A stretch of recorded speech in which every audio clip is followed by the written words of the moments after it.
I want to go back to the Carter administration. The only individual in that administration who understood what could be the consequences of such a regime taking over was Zbigniew Brzezinski. In fact, I remember the discussion I had with him because I happened to be at the White House on my birthday, October 31, 1978. Wow.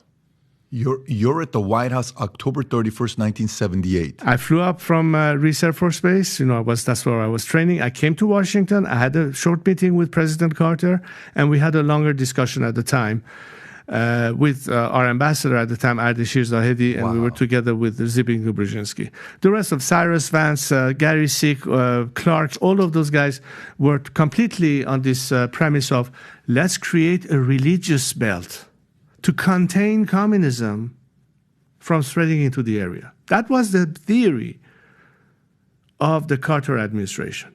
So backing Khomeini, creating a religious belt like a dam to protect the region from the communism to gain influence in the area, namely the Soviet Union. Little did they know that at the time the KGB had over 40,000 Iranians under their control, many of them dressed as mullahs, leading prayers in Mashhad and Isfahan and other countries.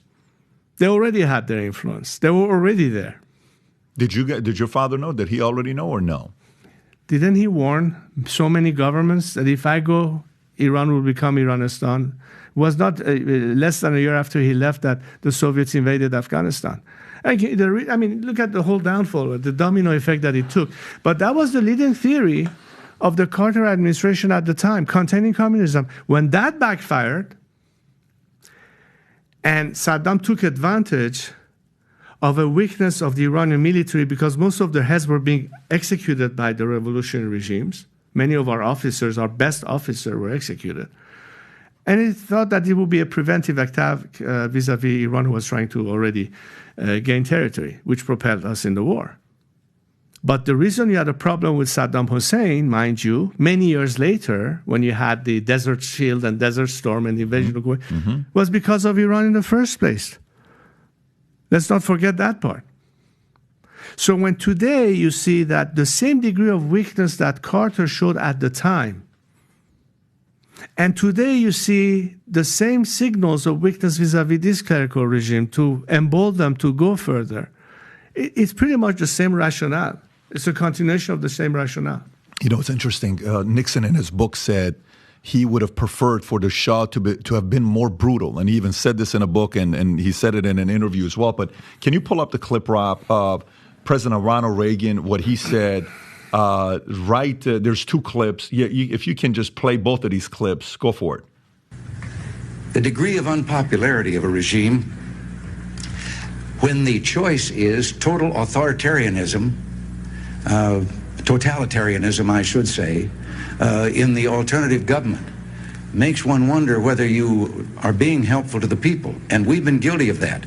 Because someone didn't meet exactly our standards of human rights, even though they were an ally of ours, instead of trying patiently to persuade them to change their ways, we have, in a number of instances, aided a revolutionary overthrow which results in complete totalitarianism instead for those people.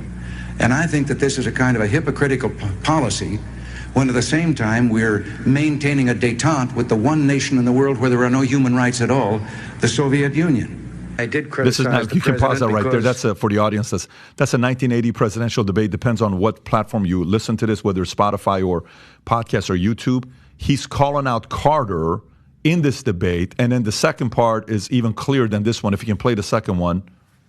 I did criticize the president because of our undercutting of what was a stalwart ally, the Shah of Iran.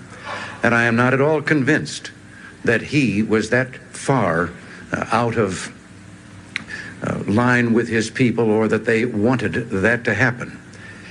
The Shah had done our bidding and carried our load in the Middle East for quite some time. And I did think that it was a blot on our record that we let him down. Have things gotten better? The Shah, whatever he might have done, was building low-cost housing, had taken land away from the mullahs and was distributing it to the peasants so they could be landowners, things of that kind. but we turned it over to a maniacal fanatic who has slaughtered thousands and thousands of people, calling it executions. And by the way, you can, when you're watching this, when he's saying fanatical thousands, some people may say, well, Patrick, there's no way. Reagan is saying that. Can you go to the Washington Post story from 1980? It's a Washington Post story from 1979. I want to say it's February. Okay, that's the one. Iran calls executions just the beginning. Can you show the logo at the top so people know that's WAPO? Go all the way to the top so they can see that's Washington Post. Zoom in, article February 1779. Iran calls executions just the beginning. Tehran says 4 executions are beginning of the purge. They use the word purge. They're cleaning the streets of Iran. People of opposing religions, or not even opposing religions, Baha'is were being killed left and right. Military personnel were being killed left and right. One of the colonels, I want to say he was a colonel, maybe a general, Rahimi, I think he was, when he came into the court, and they had Khomeini's picture on the wall, and he said, you guys have to take that picture down, put the Shah's picture, because he was saluting it. They cut his arms.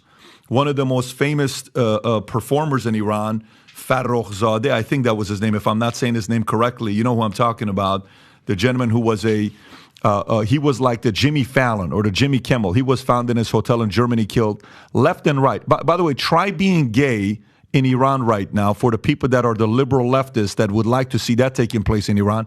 Go see what happens to you in Iran if you walk around saying, I'm part of the LGBTQ community. Matter of fact, why don't you start a social media campaign and say, let's go and protest in Iran in the streets today and with rainbow flags. See what they'll do to you. It's a very good market research.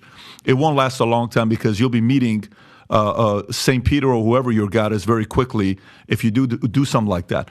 Even Reagan gave credit to your father on what he was doing in Iran, saying he was doing our job. You know, sometimes when people criticize Israel, Netanyahu, they'll say, look, at least Netanyahu's not calling us saying, send us, 50,000 soldiers or send us this. Zelensky is coming. He's the greatest money manager of all time, campaigner, raising money of all time. Give me another 40 billion. Give me another 20 billion. If you don't, your kids are going to go. Your kids are going to go. At least Netanyahu's doing his own thing. Okay, he's not asking for help. Iran at the time, they're like, we'll handle this problem ourselves with issues surrounding the Middle East.